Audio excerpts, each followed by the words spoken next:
Well, this was another brain dead episode, and I'm not saying that lightly. There is some really stupid shit in this one. The choices the characters make are ridiculous. The dialogue is cringeworthy. We get some more backstory on Vadik, and that turns out to be infuriating too. Just an all-around shit show. And I may be a little extra nerdy in this one. It's possible, so prepare yourself. And let's just get into it. The episode opens up in some scrapyard. The Titan is hiding among the garbage, which is right where it belongs, in my opinion. And Seven is talking to Tuvok via subspace. And he says there's no record of Riker being arrested by Starfleet. She tells Tuvok about the changelings. And Seven presents him with a 2-part test to see if he is a changeling. He passes the first part, which gives them a chance to play a little bit of the Voyager theme song to pull at your member berries. But he fails the second part of the test, which is really stupid when you think about it, because the first question was personal. It was about games of Vulcan Calto that Seven and he played on Voyager. He nailed that one. But the second part seems like common knowledge, or at least it should be common knowledge the way it's presented. She tells Tuvok to meet them at a place that apparently a Vulcan would never go to. Something about some sort of anti-Kolinar shit. Again, it's just an example how the Federation is a dystopia now. And it seems like it would be a more commonly known thing. I mean, if no Vulcan would ever go there, why wouldn't a changeling know that? But he somehow knows that Seven and Tuvok played board games together. It's just really stupid. Right off the bat, it's just stupid. And in any case, he's obviously a changeling, and he indicates that Tuvok and Riker are still alive for some reason. I mean, these changelings in particular do not seem like the types that would hang on to prisoners after they've served their purpose. But I guess we'll see. And they cut communications with Tuvok, or the Tuvok changeling, I should say. And this scene was just another moment to make you feel nostalgic. They played a little bit of the Voyager theme, but it didn't really serve a purpose. I mean, what was accomplished here? We find out that Tuvok has been kidnapped and replaced by a changeling. And that's it. I mean, why is that relevant? Unless Tuvok is going to play a major role in these last 3 episodes, why do we need to know he's been taken over by a changeling? It served no purpose other than for us to see Tuvok again. To see Tim Russ as Tuvok. That's it. And Worf and Raffi seem to have left the Titan at some point. They are apparently monitoring Starfleet security. And they apparently sent a message to the Titan that says there's no mention of Riker getting arrested. So again, it's the same information we got from Tuvok, or the fake Tuvok. What the fuck? And now they're heading back to the Titan. It's just an excuse not to have Worf and Raffi in the episode. I mean, they either didn't want to write any dialogue for them, or they didn't want to pay the actors for this one. Probably a combination of both. And Beverly seems to have an idea. But she introduces it as though it's a moral conundrum. And I don't think it is. She says these new changelings are unique. She thinks that she can use their uniqueness against them. She says that the solution may be biological, and that targeting a species based on biology alone is tantamount to genocide. What? First of all, you don't even have anything yet. She's acting like she's already come up with this formula that is a bioweapon, and she hasn't come up with shit. And a second ago, she was talking about identifying them with it. She never said anything about wiping them out. And even if she is talking about using their biology against them to potentially kill them, is that really genocide? Because we're not talking about wiping out the entire changeling race, just these extremists who happen to be unique. They compare it to the virus that was used against the changelings during the Dominion War. It's a little different, though. because that was going to kill every changeling. That would have been genocide. It would have wiped them all out. I don't know, maybe I'm coming off like I'm defending bioweapons, but maybe it's more of a moral issue than I'm giving it credit for, but I think the word genocide is very premature. She hasn't even come up with anything yet. For all she knows, it might be something that just prevents them from shapeshifting for a short time, or does something that makes them easily detectable. Is that genocide? And people just don't talk like this. This is terrible dialogue. Oh, I got an idea, but it's kind of like genocide. Also, it's not really an idea yet, even though, developing weapons to defeat your enemies has always been a thing that we do. But for some reason, we're having a problem with this one. Just really silly the way it's presented. And they also think that changelings stole Picard's body to create the perfect doppelganger to somehow infiltrate Starfleet on Frontier Day during the celebration. And they may want to combine it with Jack's DNA, so they want him too, so that it will pass for Picard. It's very convoluted. I mean, okay, let's say that worked. Let's say they made a perfect biological copy of Picard that is undetectable. So they scan him, and he comes up as human, and it's Picard. Wouldn't their first question be, why are you human again? Because remember, Picard is an android now. And that is detectable. A medical doctor from 2024 was able to figure that out. So how does Picard's reanimated human corpse fool anyone? I get that his body is more of a replicant from Blade Runner than it is like an android like Data. I get that. But does that mean he has the same DNA as his human body? Because then he's more like a clone, and he's not a clone. He was designed by a cyberneticist. He's not a clone. I can't believe 3 seasons have gone by, and they have never explained exactly what Picard is now. We are left to just guess and assume. And they go and talk to Data. His last memory was dying in Star Trek Nemesis, which is weird, because he has been activated before. He didn't just wake up now. Whatever. Lore butts in, and Data isn't in full control. They ask why Altan Sung would combine them all into one android like this, and they seem to indicate that it would give Data what he always wanted, to be more human. I didn't know that having multiple personalities was a requirement to be considered human, but that seems to be what they're suggesting here. And there's a partition between Lore and Data, and Geordi thinks lifting the partition could allow Lore to take over completely, which is obviously not good. And Data indicates that Picard's previous diagnosis of Irumodic syndrome might not have been accurate. So things just get more and more convoluted. I don't know what that means. And before he can explain further, Lore takes over and starts being a dick, because they need to save that particular mystery box for the next episode. And on the Shrike, Vadic talks to the floating goo that comes out of her hand again. And it says they're running out of time. They need Jack. And it talks to her like it's not a changeling. It says, your physiology is not as special or complex as you think. It says, we must have the boy, or you and your kind will find your own life meaningless. So I have no idea what this thing is. Are these changelings just puppets being controlled by whoever or whatever this thing is? Is it an original changeling? Maybe that's why it's referring to Vadic as a different kind? Or is it something else entirely? Who the fuck knows? Either way, it's cartoonish. I mean, it sounds like a Thundercats villain right now. Might as well be Mumra. And back on the Titan, Jack is kind of hearing voices. He's in the turbo lift with Sydney. And this is the most cringeworthy scene in the entire episode. Maybe the whole show so far.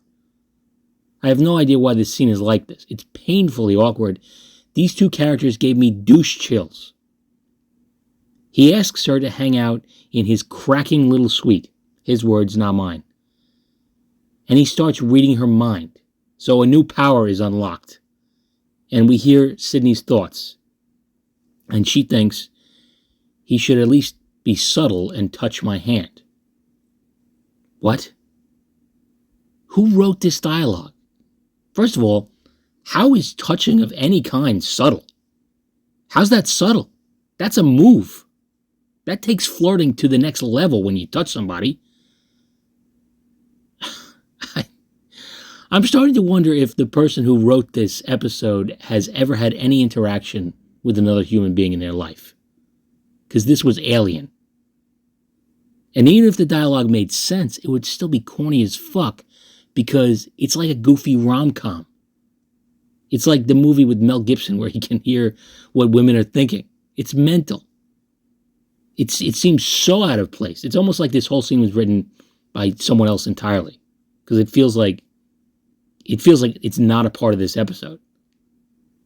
So Sydney has this thought about him touching her hand. Again, I've never been talking to someone and thought, oh, I wish this person would touch my hand. Not even hand holding. That's not even what we're talking about. Just touch my hand. But whatever. So he does touch her hand, and she walks out of the turbolift and says, why did you do that? Obviously, she's a little creeped out because she thought something and he did it. And then Jack has weird visions and shit. I'd say it's a pointless scene, but we'll see later that unfortunately it actually did have a point. As ridiculous as it was.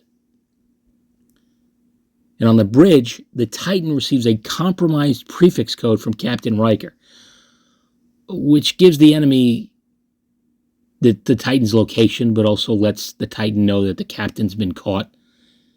Seems kind of odd that Riker would even know the code for the Titan, given that he was in temporary command for what amounts to like a couple of hours, I guess. But whatever.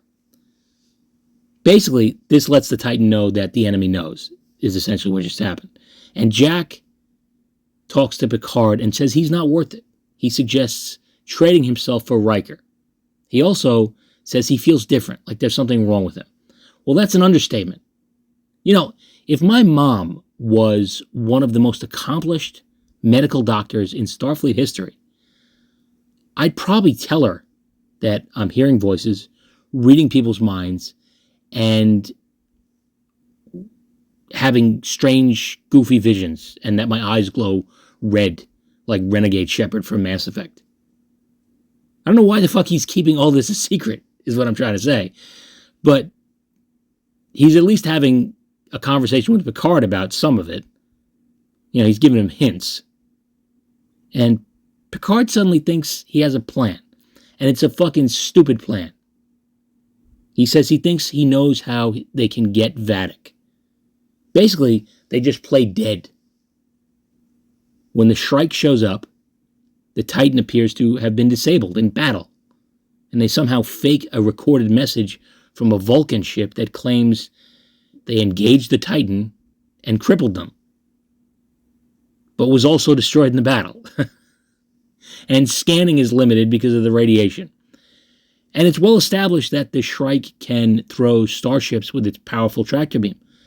So why not simply tractor the Titan away from this highly suspicious radiation and then continue scanning? I mean, it's the most obvious trap ever. Vadic goes a little nuts. She starts ranting and raving like a loon, and she prepares a boarding party. They head over in a shuttle. They find the Titan deserted, but Jack and Sydney manage to trap them all behind force fields. They also end up trapped themselves. But they appear to have the upper hand for the most part. Really stupid of Vadic to come aboard herself. But even if she had to, is there no way for her to communicate with the Shrike? I guess the radiation's affecting that too? I mean, how convenient. And it's at this point, lore starts taking over ship functions because lore/data is inexplicably plugged into the Titan. Why? Why is Lore or Data tapped into the Titan systems at this point, especially? When they were studying what was going on with Data, fine. Hook him up to the ship and analyze things all you want. But when you're setting up a trap and you know Lore keeps popping up from time to time, why in the name of the holy rings of Betazed would you have him hooked up to the ship? Makes absolutely no sense. And it takes Geordi a long time to figure out that it's Lore, when it should be painfully obvious. I mean, in reality, they should have just turned him off. Should have completely shut him down. They could have done that. But they didn't. And while this is going on, Beverly and Picard talk to Vadic, who is trapped behind a force field. And we get Vadic's villain origin story. She goes on about the atrocities committed by the Federation during the Dominion War. She talks about the virus that was created to kill the changelings. And Picard says they made a cure for it. And she says, you created a cure, but Starfleet decided not to give it to us. One of our own had to steal it. Yeah, that's not what happened. Bashir stole the cure and replicated it so that he could treat Odo. Odo was cured by Bashir, and then Odo cured his own people by linking with them. It was not stolen by Odo or any other changeling. So that's just a lie. You know, if this show is going to be so obsessed with the past and Easter eggs and all that shit, they could at least get it right. They could at least get it right, but they don't. She also says that Starfleet experimented on her and tortured her, and this gave her these advanced shape-shifting abilities. She was a POW during the Dominion War. She was held at Daystrom, the Daystrom station, with 9 of her, quote, brothers and sisters. Again, it's weird for a changeling to refer to other changelings as brothers and sisters, but whatever. And she also took the form of her torturer. Seems to have changed her hairstyle, though. I honestly can't tell if it's better or worse. It's really a fucking toss-up. I mean, it's not good. So this is how she developed her hatred for Starfleet. And she can link with normal changelings to give them her new powers. So others have joined her cause. But I have no idea how Section 31 got their hands on 10 changelings. That doesn't make much sense at all. If they were captured founders, the Dominion would have stopped at nothing to get them back. Absolutely nothing. And if they aren't founders, could they have been part of the 100 like Odo and Laz? Seems unlikely. I mean, it was unlikely that Odo and Laz even ran into each other. The 100 infant changelings that were spread throughout the galaxy, how could Starfleet intelligence get their hands on 10 of them?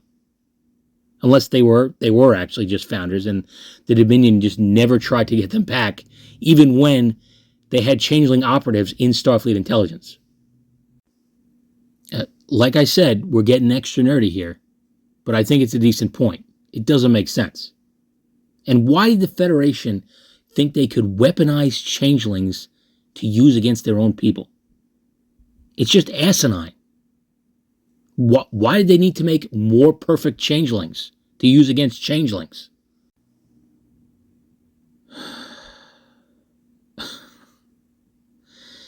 And Picard is getting ready to execute Vadic. He says to Beverly, "Are you and I so fundamentally changed that we are willing to compromise everything that we believed in?" And if I could just interject, I can answer that. Yes, absolutely. You are so fundamentally changed that I find you unrecognizable. I'm glad the show finally admitted it, because this is not Jean-Luc Picard. And Beverly's response is, yes, I think I'm losing my compass. Who talks like this? I'm losing my compass. I'm losing my compass. And Picard takes out a fucking phaser as if he's just going to whack this gooey bitch like he's Tony Soprano or some shit. And the fact that he and Beverly are questioning it in this moment shows awareness. Be one thing if they wrestled with it after the fact, but this is essentially completely premeditated murder that these characters are talking about, and they're okay with it. And Lore releases Vadic and all of her weird changeling troops. Picard and Beverly shoot at her.